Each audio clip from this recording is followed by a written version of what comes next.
Een dag op pad met de inspectiedienst Dierenbescherming. En die komen heel wat tegen. Want hoeveel katten heeft u? Wij zitten nu op een buizaam 26. Oké. En verder in deze Zeeland Nu. Hoe krijg je vleermuizen een gebouw uit? Zo zag je de kerk in Veren niet eerder.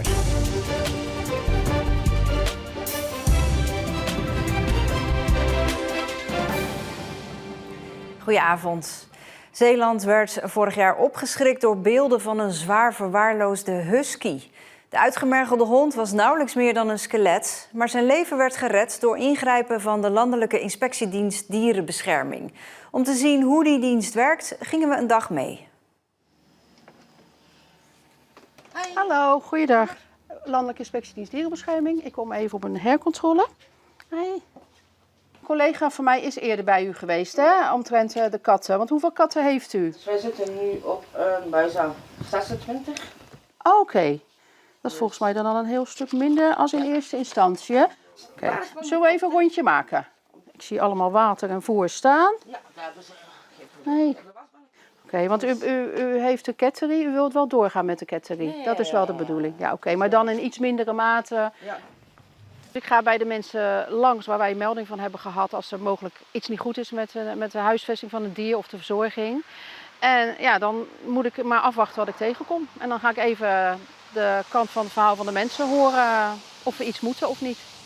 En hoe komen die meldingen bij jullie binnen? De grootste groep komt via meldpunt 144. En over wat voor soort dieren gaat het dan? Honden, katten, knaagdieren, vogels, vissen. Maar ook een schaap of een paard wat gehouden wordt. Ja, dus je moet wel even wat meer kattenbak hebben. Ze hebben eten en drinken genoeg, het water is keurig schoon. En de vloeren zijn schoon. En als de kattenbak natuurlijk als die te vol raakt, dan gaan ze er weer naast zitten. En dat is natuurlijk zonde, hè? Is jouw ervaring nou dat de meeste mensen vanuit onkunde handelen of onwil? Ik denk een groot gedeelte te weinig kennis. Te weinig kennis van de dieren om ze te houden. En ik denk ook wel een groot gedeelte dat het boven de hoofd groeit. Dat mensen in de problemen komen, een hoop dieren hebben en als er dan medisch iets misgaat, dan zit je in de problemen, want dat kost geld.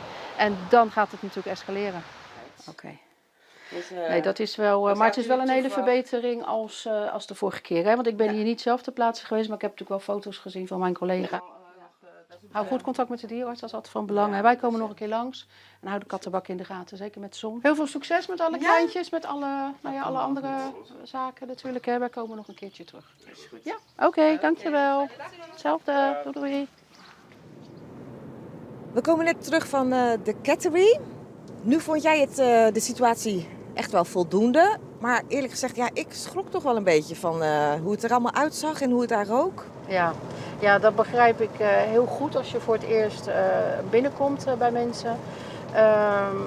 De situatie was nog niet ideaal, maar vergeleken bij de vorige controle is er al zoveel gebeurd en het is al zoveel schoner. En je moet ook een beetje het verschil zien of het, als mens zijnde denk je van, zou ik hier, vind ik dit goed genoeg? Maar ik moet natuurlijk even kijken uit het oogpunt van de wet dieren en de katten.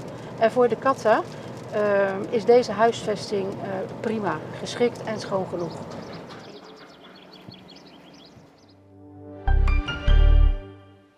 De sloop van een schoolgebouw in Middelburg kan nog niet beginnen omdat eerst een groepje beschermde dwergvleermuizen uit het gebouw moet worden gehaald. Met tochtstrips wordt voorkomen dat ze 's nachts via richels de spouwmuren inkruipen, waar ze dan overdag slapen. Ook deze plastic mini-glijbanen bij hun holen moeten voorkomen dat ze terugkeren in het gebouw. Aan de achterkant zit er een gat en aan de onderkant zit er een gat. Het gat aan de achterkant dat plaatsen we over een gat in de muur, waar ze dus naar binnen en naar buiten gaan. Zodat ze dus nog wel naar buiten kunnen, naar beneden vallen, veilig zijn. Maar dus dat ze niet meer terug naar binnen kunnen, want dit is veel te glad en daar kunnen ze gewoon niet opklimmen. Vleermuizen glijden dus uit de plastic kolom en kunnen niet meer naar binnen. Ze moeten ergens anders naartoe vliegen, wat geen probleem is volgens de gemeente. De dieren hebben meerdere nesten en er zijn extra vleermuiskasten opgehangen waar ze terecht kunnen. Het provinciebestuur legt een bezwaar van milieuorganisatie MOB naast zich neer. De MOB wil dat kunstmestfabriek Yara in Sluiskil minder ammoniak gaat uitstoten en wil dat de normen in de omgevingsvergunning daarvoor worden aangescherpt. Een onafhankelijke adviescommissie stelde de Milieuclub in het gelijk. Maar opvallend genoeg legt de provincie dat advies naast zich neer. Volgens de provincie baseert de MOB zich op natuurwetgeving, terwijl het hier om milieuwetgeving gaat. En bovendien is het nog wachten op een rapport met uitstootgegevens van Yara. De MOB stapt nu naar de rechter. Mensen keken hun ogen uit vandaag op Walcheren. Daar trok deze stoet voorbij van de stichting Het Werkend Trekpaard Zeeland. Ze houden deze tocht elk jaar om het publiek zoveel mogelijk verschillende rijtuigen te laten zien. Deze keer reden ze van Oostkapelle naar Domburg en terug. 100 meter stof van 8 meter hoog. Het middenschip van de Grote Kerk in Veere is aangekleed als een eeuwenoude bruid in wit satijn. De installatie is gemaakt door de 89-jarige kunstenaar Marinus Boezem uit Middelburg. De Grote Kerk Veere vraagt elk jaar een kunstenaar om als kerkmeester het middenschip van de kerk in te vullen met kunst. Marinus Boezem uit Middelburg heeft op zijn zachtst gezegd wel iets met kerken. Zijn groene kathedraal in Almere en zijn kathedraal van basaltblokken bij Neeltje Jans zijn beroemd. Het is een terugkerend thema in zijn werk. Hier in de Grote Kerk in Veere maakt hij een zacht golvende installatie van reusachtige doeken. Wat te doen met zo'n toch prachtige kerk, waar je de sporen ziet van de geschiedenis. En daar heb ik geprobeerd om de sacraliteit van de ruimte weer terug te brengen. Dat heb ik gedacht te doen, haast met niks. Maar eigenlijk een nieuwe ruimte te creëren in de kerk zelf van Veere. En tijd speelt daarin ook een grote rol. Door de continue veranderingen in het beeld, door middel van de luchtverplaatsing, krijg je een soort tijdloosheid. En vangt het ook het licht van bovenuit, wat er gewoon natuurlijk van buiten naar binnen komt, valt steeds anders in de plooien, in de opbollingen van deze installatie.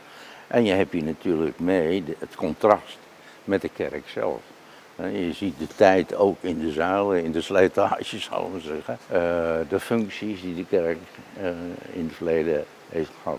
En dat zijn allemaal de motieven geweest op grond waarvan dit uiteindelijk is gemaakt. Zoals bij veel werk van Marinus Boezem blijft er altijd iets open. Verandert het? Is het in beweging? In dit geval is dat een enorm borduurwerk in de ruimte. Dat plaatsen van een kruisteentje, dat heeft voor mij ook een soort gotische vorm. Die herhaalbaarheid van omhoog en omhoog en omlaag, dat ritme. En ook het aantal uren wat nodig is om enig resultaat te krijgen. Dat bracht mij hier ook op het idee om de toren die nooit is afgemaakt, of trouwens, daar zijn ze zelfs nooit mee begonnen. Zo gaat het verhaal. En de technische tekening van die toren die hier gemist wordt, die is in Antwerpen gebruikt om de toren voor de Lieve Vrouwenkathedraal af te maken. Ik vond het een aardig idee om Veere toch ook zijn eigen toren weer terug te geven. En dat leidde ertoe dat met veel geduld deze dames tijdens de expositie in kruistekenen de technische tekeningen van toen, uit de 15e eeuw, om die weer hier te gebruiken.